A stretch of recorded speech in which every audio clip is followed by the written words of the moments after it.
Amis de la Formule 1, ce week-end à Budapest, la Ferrari va enfin faire débuter son aile Macarena évoluée, équipée de ce qu'on appelle les Hanger Flaps, de petites appendices aérodynamiques déjà aperçues sur la Mercedes et qui seront interdites par le règlement à partir de 2027. Ces éléments deviendront donc une arme quasi exclusive de la Scuderia pour la deuxième partie de saison dans la course au titre mondial. La confirmation vient d'Autoracer et de Rosario Giuliana. Le package était prêt pour Spa, mais il n'a pas pu être monté à temps en raison de problèmes de production des pièces de rechange chez les fournisseurs de Maranello. L'objectif des Hanger Flaps est d'augmenter la charge aérodynamique locale à l'arrière de la SF26 en exploitant intelligemment les volumes réservés aux éléments structurels du flap. Le gain attendu est d'environ 3 km/h de vitesse de pointe supplémentaire, combiné à une meilleure charge aérodynamique pour une amélioration globale des performances, et pas seulement sur les circuits à faible appui. À l'Hungaroring, le mélange d'asphalte présent sur la piste rend la définition du setup particulièrement complexe. La ligne droite des stands et le troisième secteur ont été refaits en 2025, tandis que la zone centrale conserve encore l'ancien revêtement. La Mercedes est extrêmement sensible à la surface, tandis que la Ferrari tend à s'exprimer mieux sur les pistes à faible adhérence. Vasseur et Leclerc tempèrent l'enthousiasme en rappelant Monaco, où la Ferrari était censée s'imposer et où l'on n'a finalement vu que l'arrière de la voiture d'Antonelli. De son côté, Hamilton se dit optimiste à 100% et évoque ouvertement des nouveautés en préparation pour combler l'écart. Entrons maintenant dans le vif technique de cette mise à jour tant attendue. L'aile Macarena évoluée pour les configurations à fort appui sera équipée d'éléments supplémentaires que les ingénieurs appellent, en jargon technique, les Hanger Flaps, littéralement les crochets du flap. Ce sont de petites appendices aérodynamiques qui exploitent les volumimètres, les volumes destinés aux éléments structurels du flap lui-même, générant une charge locale supplémentaire à l'arrière de la voiture. Une idée déjà présente sur les ailes arrière de la Mercedes depuis les essais hivernaux et qui fait désormais école parmi les équipes dans leur quête d'appui vers l'arrière. Les Hanger Flaps seront officiellement interdits par le règlement à partir de 2027, ce qui signifie qu'ils auront un usage pratiquement exclusif sur la SF26 cette saison, devenant une possible arme secrète de Ferrari dans la course au titre en 2026. Les coulisses de ces derniers jours sont très intéressantes. Jusqu'au dernier moment, Ferrari n'avait pas tranché sur l'utilisation de l'aile reverse évoluée pour le week-end belge, mais pas pour des raisons techniques liées à la sécurité ou aux performances. Tout simplement, le département chargé de produire les spécifications et les différents éléments de la monoplace n'a pas réussi à fournir les pièces et les rechanges à temps pour Spa-Francorchamps. La Scuderia aurait préféré l'introduire dès là-bas, mais la solution était maintenant enfin prête pour son débat en Hongrie. Le flap mobile de cette aile pivote d'environ 270 degrés pour garantir une ouverture plus grande entre les profils à l'air, permettant à davantage d'air de circuler entre eux et réduisant ainsi la traînée dans les lignes droites. Les modifications aérodynamiques visent à améliorer l'efficacité globale de la voiture en aidant la SF26 à maintenir ses vitesses de pointe plus longtemps et à développer une charge aérodynamique accrue. Il y a aussi un aspect très important à ne pas oublier. Ces dernières semaines, plusieurs questions ont été soulevées sur la sécurité de l'élément reverse, Red Bull ayant même été contrainte de revenir à la spécification de base de sa propre aile en Belgique en raison de dysfonctionnements sur la voiture de Max Verstappen. La fédération est désormais sereine à ce sujet, et la solution Ferrari, qui repose sur un concept totalement différent de celui de ses concurrents, n'a jamais montré le moindre problème de fiabilité sur les très nombreux kilomètres parcourus. On parle de plus de 10 000 km effectués sans le moindre incident. Le système Ferrari, en apparence plus complexe, conçu à Maranello, s'est révélé extrêmement solide.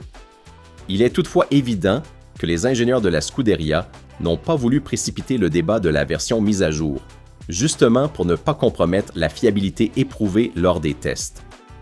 Voyons maintenant pourquoi l'Hungaroring est considéré comme la piste idéale pour Ferrari. Le circuit hongrois présente des sections bien plus sinueuses que les dernières épreuves, où l'importance de l'unité de puissance était nettement plus limitée qu'à Silverstone ou Spa. La SF26 dispose d'un avantage net en termes de tenue en courbe, une caractéristique qui est apparue de manière évidente lors des dernières courses.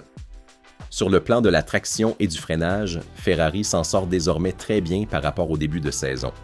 Côté conditions, le Hungaroring devrait osciller entre 25 et 30 degrés, ce qui en fait l'une des étapes les plus chaudes du calendrier. La configuration du circuit est favorable aussi bien sur le plan énergétique que celui de la puissance.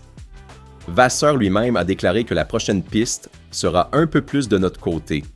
Mais tout n'est pas parfait, et il reste un aspect encore critique sur lequel Ferrari devra beaucoup travailler. Le wheel spin à l'arrière, c'est-à-dire le patinage de la roue motrice en sortie de courbe lente, reste un point problématique pour la voiture de Maranello par rapport à la concurrence. Budapest regorge de courbes lentes dont il faut sortir avec une accélération explosive, et celui qui dispose de la meilleure traction peut vraiment faire la différence. Le groupe d'ingénieurs dirigé par Matteo Toninelli a tout misé sur la mise au sol de la charge aérodynamique, allant même à contre-courant des plans initiaux en choisissant de conserver l'aile FTM à Spa également. Sur une piste comme le Hungaroring, où il n'est pas judicieux de sacrifier l'appui pour la vitesse de pointe comme à Monza ou Las Vegas, ce choix de garder le FTM pour ajouter de l'appui devient parfaitement logique. Venons-en à la véritable énigme technique du week-end. Le circuit hongrois présente plusieurs zones entièrement réasphaltées et d'autres refaites en vue de la course de l'an dernier. Le revêtement de la ligne droite des stands date de 2025 et le troisième secteur est lui aussi récent, tandis que la zone centrale conserve encore l'ancien asphalte d'origine. Les pilotes devront gérer des macro- et micro-rugosités complètement différentes au fil d'un même tour, un véritable défi chirurgical pour la mise au point du setup. Et là arrive une bonne nouvelle pour Ferrari. La Mercedes est très sensible au type de surface qu'elle rencontre, et comme l'a confirmé Andrea Kimi Antonelli en personne lors d'une course récente, les pistes avec des asphaltes anciens ou peu adhérents mettent la Mercedes en grande difficulté et semblent favoriser nettement la Ferrari. Les deux voitures Mercedes souffrent encore d'un léger manque d'appui aérodynamique par rapport à la monoplace de Maranello. Vasseur et Leclerc prêchent néanmoins la plus grande prudence. Le directeur d'équipe français et le monégasque s'efforcent de calmer l'enthousiasme des tifosi, en rappelant qu'être favori sur le papier ne suffit pas pour remporter les courses. La sensation est que le week-end ne sera pas une simple formalité. L'exécution restera déterminante, car Mercedes parvient à trouver le bon équilibre même en travaillant dans une plage de rigidité réduite comme démontré à Monte-Carlo. Il faudra une SF26 parfaite. Terminons avec la voix discordante au sein de l'équipe. Légèrement décalé par rapport à ses coéquipiers, Lewis Hamilton a, dans ses interviews d'après-course à Spa, relancé les espoirs du cheval cabré en évoquant ouvertement de nouveaux développements techniques à venir. Le Britannique a déclaré au micro de Sky UK que c'est vraiment fantastique de voir les performances qu'ils obtiennent, que la voiture progresse constamment et qu'il y a encore d'autres nouveautés en préparation pour tenter de combler cet écart. Au micro de Sky Italia, il a ajouté que la voiture sera forte en Hongrie et que si l'équipe trouve un réglage idéal sans commettre d'erreur, elle pourra atteindre là où elle le mérite. Les nouveautés dont parle Hamilton pourraient bien être précisément l'aile Macarena évoluée avec les hanger flaps qui s'ajoutent aux autres développements attendus, comme le troisième package aérodynamique pour Zandvoort et la Duo 2 pour Monza. Le week-end de Budapest s'annonce décisif pour la Scuderia. Aile Macarena, évoluée enfin prête, 3 km/h de vitesse de pointe en plus combiné à un meilleur appui arrière, plus de 10 000 km sans problème de fiabilité sur l'aile rotative, l'Hungaroring favorable à la SF26, mais aussi le risque de wheel spin, des asphaltes mélangés à interpréter et une Mercedes qu'il ne faut surtout pas sous-estimer. La bataille est loin d'être terminée.